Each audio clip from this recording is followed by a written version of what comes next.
कि ये जो आइटम्स होते हैं वो छोटे अमाउंट्स के आइटम होते हैं और उसके द्वारा जो बिजनेस चलाया जाता है उसे कहते हैं sole proprietorship. Assets and liabilities को लिखा जाता है।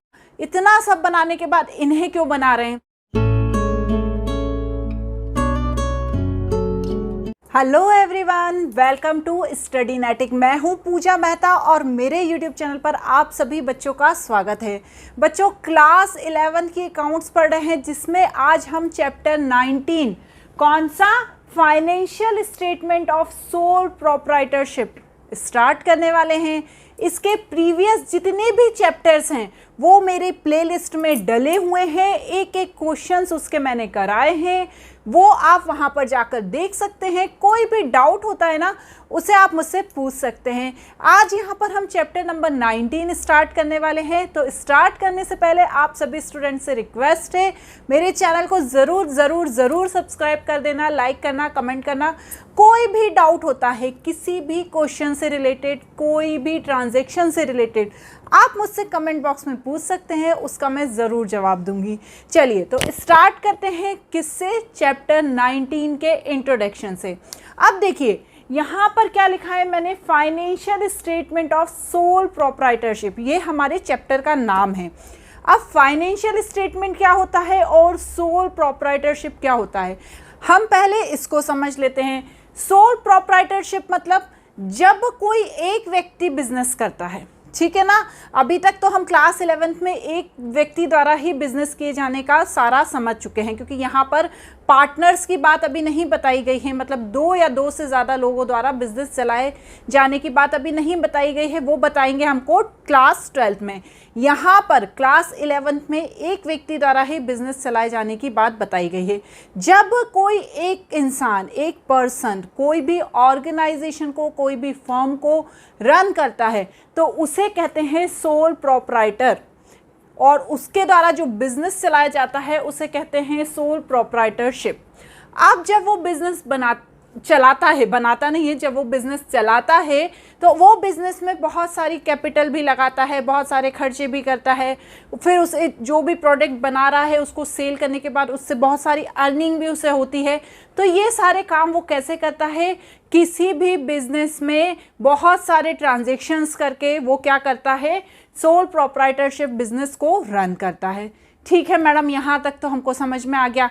अब क्या होता है, वो बिज़नेस चला रहा है, बिज़नेस स्टार्ट उसने किया हुआ है, बहुत सारे वो खर्चे भी कर रहा है, बहुत सारा रिवेन्यू भी उसके पास आ रहा है।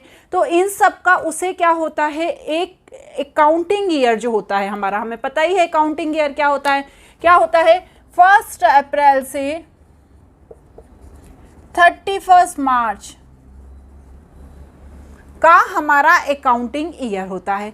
तो इस अकाउंटिंग ईयर में उसे ये देखना होता है एंड में कि भैया हमने जितने भी खर्चे किए हैं और जितना भी हमें रेवेन्यू हुआ है उससे हमें कितना प्रॉफिट हुआ है, कहीं हमें लॉस तो नहीं हो गया है, हमारी कितनी एसेट्स बढ़ी हैं, हमारी कितनी लायबिलिटीज़ बढ़ी हैं, किसी प्रकार का क्या क्या हमने लेन देन किया है, ये सब हमें कैसे पता चलता है, जब वो फाइनेंशियल स्टेटमेंट तैयार करता है। अब ये जो फाइनेंशियल स्टेटमेंट होता है वो कितने तरीके से मालूम किया जा सकता है, वो 2 तरीके से मालूम किया जा सकता है। पहला होता है trading and P&L account, profit and loss account, और दूसरा होता है बैलेंस शीट। ये दोनों चीज़ें मिलकर क्या कहलाती हैं, फाइनेंशियल स्टेटमेंट कहलाती हैं। ट्रेडिंग एंड P&L अकाउंट, जिसे हमें प्रॉफिट एंड लॉस अकाउंट कहते हैं, इसे हम इनकम स्टेटमेंट भी कहते हैं, ठीक है ना, जिससे हमें पता होता है कि भैया कितना हमारा प्रॉफिट हुआ, कितना लॉस हुआ। और बैलेंस शीट को पोजीशन स्टेटमेंट भी कहते हैं। क्लियर? तो ये दोनों मिलके हमें बताती है कि हमारे बिजनेस की फाइनेंशियल स्टेटमेंट क्या है। ठीक है, इन्हें हम फाइनल अकाउंट्स भी कहते हैं, मतलब सबसे लास्ट में बनते हैं, इसलिए इन्हें फाइनल अकाउंट्स भी कहते हैं। क्लियर हो गया?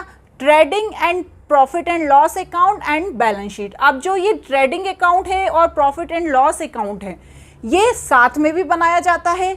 कई बुक्स में अलग अलग भी बताया गया है, लेकिन जो रूल्स एंड रेगुलेशंस हैं इन दोनों को बनाने के वो सेम हैं, जो हम आगे अपने नेक्स्ट वीडियोस में जब हम trading and profit and loss account देखेंगे, बनाना सीखेंगे, उसमें समझेंगे। नेक्स्ट होती है बैलेंस शीट। बैलेंस शीट में क्या होता है? बैलेंस शीट में जो एसेट्स होती हैं और जो लायबिलिटीज़ होती हैं उनको लिखा जाता है। और ट्रेडिंग एंड पीएनएल अकाउंट में क्या लिखा जाता है?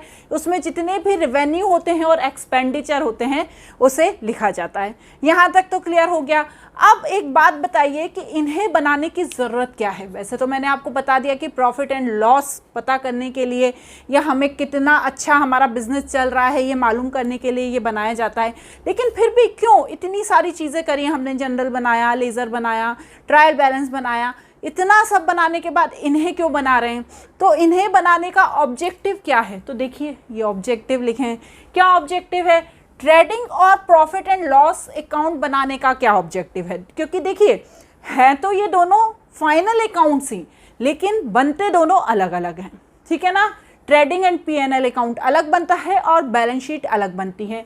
इसमें क्या लिखा जाता है? इसमें प्रॉफिट या लॉस या एक्सपेंसेस या इनकम लिखी जाती है और इसमें जितनी भी एसेट्स और लायबिलिटीज़ हैं वो लिखा जाता है। अब ट्रेडिंग एंड पीएनएल अकाउंट को बनाने से क्या पता चलता है? हमें ग्रॉस प्रॉफिट या ग्रॉस लॉस पता चलता है। किसे बनाने से? ट्रेडिंग अकाउंट को बनाने से। ट्रेडिंग अकाउंट को बनाने से हमें क्या पता चलता है कि कितना ग्रॉस प्रॉफिट हुआ है और ग्रॉस लॉस हुआ है। अब ये कैसे पता चलता है? तो जब हम ट्रेडिंग अकाउंट को बनाना सीखेंगे तब हम पता करेंगे कि ये कैसे बनता है। अभी तो बस हम ये पता कर रहे हैं कि ट्रेडिंग अकाउंट बनाने से ग्रॉस प्रॉफिट और ग्रॉस लॉस निकलता है। उसके बाद क्या बनता है? डिटरमाइन होता है नेट प्रॉफिट और नेट लॉस। तो ये कैसे पता चलता है? जब हम पीएनएल अकाउंट बनाते हैं, जब हम पीएनएल अकाउंट बनाते हैं तब क्या पता चलता है? हमें नेट प्रॉफिट और नेट लॉस पता चलता है। क्लियर। नेक्स्ट क्या है? Comparison previous year profit. जब हम नेट प्रॉफिट नेट लॉस मालूम कर लेते हैं तो उसका कंपैरिजन हम पिछले साल के नेट लॉस और नेट प्रॉफिट से कर सकते हैं। इससे हमें क्या पता चल जाएगा कि हमें पिछले साल ज़्यादा प्रॉफिट हुआ था या हमें इस साल ज़्यादा प्रॉफिट हो रहा है। तो ये किससे पता चलता है? कंपैरिजन करने से। ट्रेडिंग अकाउंट और पीएनएल अकाउंट बनाने के बाद प्रीवियस ईयर के ट्रेडिंग अकाउंट और पीएनएल अकाउंट से। ठीक है। Detail of expenses of income, expenses and income. तो भैया कितने हमने खर्चे करे हैं, कितनी हमारी इनकम हुई है, तो ये सब की जानकारी भी हमें किससे पता चलती है? इसी के थ्रू पता चलती है। रिजर्व, देखो रिजर्व, थोड़े से रिजर्व तो हर ऑर्गेनाइजेशन बना के रखती है, किसी भी चीज़ में ज़रूरत हो सकती है। अब रिजर्व क्या होते हैं? जैसे कोई सा ऐसा रिजर्व बना दिया कि किसी का एक्सीडेंट होगा तो हम इस रिजर्व में से पैसा निकाल के दे देंगे, या हमारे यहाँ कभी ऐसा हो गया कि किसी लोन को चुकाना पड़ गया और हमारे पास पैसा सारा ख़त्म हो गया तो हम इस रिजर्व में से दे देंगे। तो ये रिजर्व बहुत इंपॉर्टेंट होते हैं। तो इस रिजर्व की जानकारी भी हमें किससे मिलती है? ट्रेडिंग एंड पीएनएल अकाउंट से। मतलब हमने कितने का रिजर्व बनाया था, कितना रिजर्व हमारे पास बचा है, कितना रिजर्व हमने बांट दिया, लोगों को दे दिया, ठीक है ना। तो रिजर्व की जानकारी भी किससे मिलती है? ट्रेडिंग एंड पीएनएल अकाउंट से।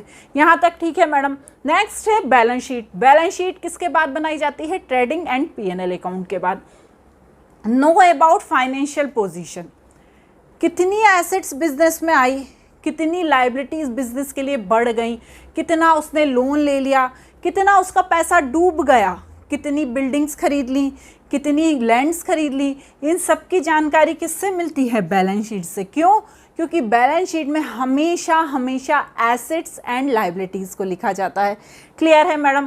Comparing with previous year position, पहले क्या थी बिजनेस की पोजीशन, पिछले साल की कैसा था बिजनेस और आज क्या है, इस साल कैसा है, तो उससे क्या करते हैं? हम कंपेयर कर लेते हैं। Determine solvency position. सॉल्वेंसी मतलब दिवालिया होना। कभी कभी क्या होता है ना, कोई फर्म बहुत ज़्यादा खर्चे कर देती है और उसकी इतना रेवेन्यू अर्न नहीं हो पाता तो उसकी सॉल्वेंसी की पोजीशन आ जाती है। सॉल्वेंसी मतलब क्या होता है कि जब वो लोन नहीं चुका पाती है बिजनेस का, या वो अपनी जो उसने कैपिटल लगाई है, जो उसके बिजनेस के ओनर्स ने, उन्हें वो कैपिटल वापस नहीं दे पाती है, तो वो स्थिति क्या कहलाती है? सॉल्वेंसी की स्थिति कहलाती है। तो यदि इस तरह की कोई स्थिति बन रही है बिजनेस में तो वो किससे पता चलती है? बैलेंस शीट के थ्रू पता चलती है। क्लियर हो गया। अब ये तो बिल्कुल बेसिक सा इंट्रोडक्शन हो गया। अब ये सब बनाने के बाद इसके यूज़र्स कौन कौन से होते हैं, तो जैसा कि हमने पहले भी पढ़े हैं अपनी क्लास 11th में ही कि यूज़र्स कौन से होते हैं अकाउंटिंग के।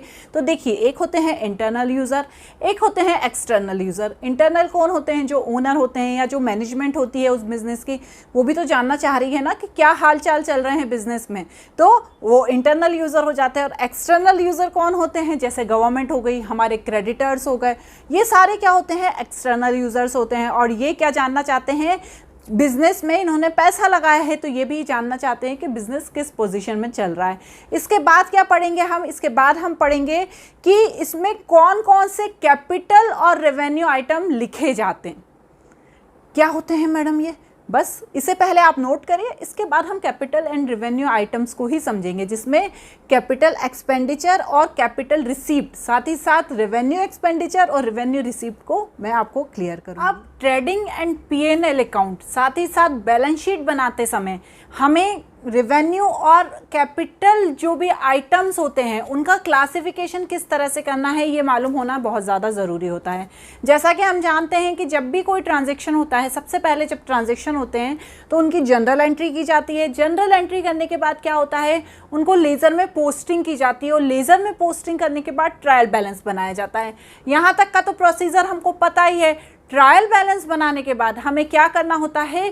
फाइनेंशियल स्टेटमेंट तैयार करना होता है, मतलब trading and P&L account and balance sheet तैयार करनी होती है। अब जो हमने ट्रायल बैलेंस बनाया है उन्हीं की एंट्रीज के आधार पर इसे तैयार किया जाता है। तो उसमें क्या होता है ना, जितने भी रेवेन्यू नेचर के आइटम्स हैं, रेवेन्यू नेचर के आइटम्स जैसे सैलरी, रेंट, चाहे वो हमें मिला हो चाहे हमने उसे पेड किया हो, मतलब ये रेवेन्यू रिसीप्ट हुआ हो या रेवेन्यू एक्सपेंडिचर हुआ हो, जितना भी रेवेन्यू नेचर का आइटम है उसे कहाँ पर लिखेंगे? ट्रेडिंग या P&L अकाउंट में। ये हमें ध्यान रखना है कि रेवेन्यू नेचर के आइटम्स को कहाँ लिखते हैं? ट्रेडिंग और P&L अकाउंट में। एक चीज़ इसके लिए एक ट्रिक होती है छोटी सी, जिसे आप ध्यान रख सकते हैं कि ये जो आइटम्स होते हैं वो छोटे अमाउंट्स के आइटम होते हैं। जैसे हमने किसी को सैलरी पेड कर दी या हमने किसी का फ्रेड चुका दिया, तो ये छोटे अमाउंट्स के आइटम होते हैं और जिन्हें कहाँ लिखा जाता है? ट्रेडिंग एंड P&L अकाउंट में।